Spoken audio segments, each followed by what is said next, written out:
اليوم هذا أغرب لقاء سويته ويا شخص تتوقعون شلون ماشية حياته. ما عنده هاتف ذكي، ما استخدم بحياته هاتف ذكي، ولا عنده هاتف ذكي، ولا عنده آيفون، ولا عنده سامسونج، ولا عنده آيباد، وما يستخدم هذه الأجهزة. شوفوا معاي أخونا أحمد، يعطيك العافية أحمد رشيدي. الله يعافيك. شلونك؟ طيب؟ الحمد لله. مشكلة. أول شيء أشوف جهازك، تليفونك شنو جهازك؟ حلفتك بالله هذا جهازك، ما عندك غيره؟ اي والله انا ما استخدمت الاجهزه الذكيه ابدا، نهائيا أبدا؟ نهائيا. شلون؟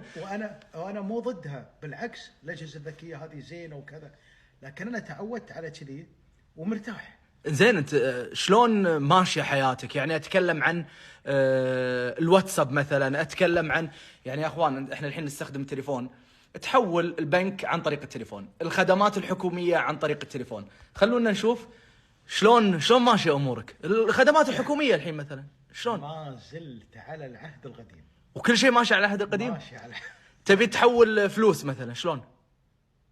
البنك. تروح البنك تحول؟ اي البنك احنا قدام بيتنا البنك. زين الاخبار، الواتساب مثلا؟ لا الاخبار الحمد لله وشكر الله. الاخبار انت تجي الديوانيه ايه من غير لا تتعب ومن غير لا تطالع القنوات، تسمع اخبار الارض كل ابوها وانت قاعد تطلع، انت عارف كل شيء. من منو تسمعها؟ من رواد الديوانيه يعني؟ رواد الديوانيه. انزين الواتساب مثلا يقول مقطع الفلاني شيء انتشر، ما تستخدم ابدا؟ لا ابدا ابدا ابدا ابدا. اذا احتاج شيء للضروره مثلا، انا بطبيعتي احب القراءه. التصوير، زين التصوير، يلا تبي تصور مثلا، تاخذ كاميرا يعني وياك؟ لا بصور، واللي وياي كلهم يصورون، بغيت شيء اللي وياي صوره وشفت. يعني الموضوع. زين تبي تستخدم خرائط مثلا بالسياره، بتروح مكان موقع شيء؟ لا هذا عندي. ها دق التليفون. هذا هو.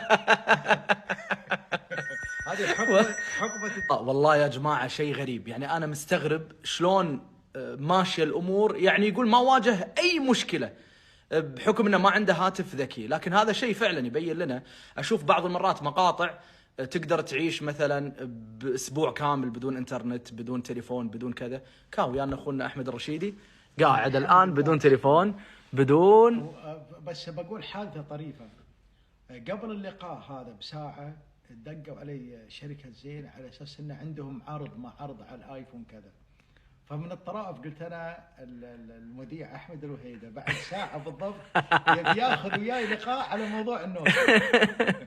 يعني ما تعاني من موضوع الشحن؟ شلون الطلبات الانترنت اذا تبي مطعم شيء اونلاين، تبي تطلب اونلاين وبتدفع شلون؟ لا ادق تلفون ولا جاب الجهاز سحبت عليه وخلاص.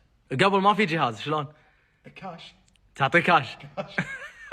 الله يعطيك العافيه، الله يعطيك العافيه.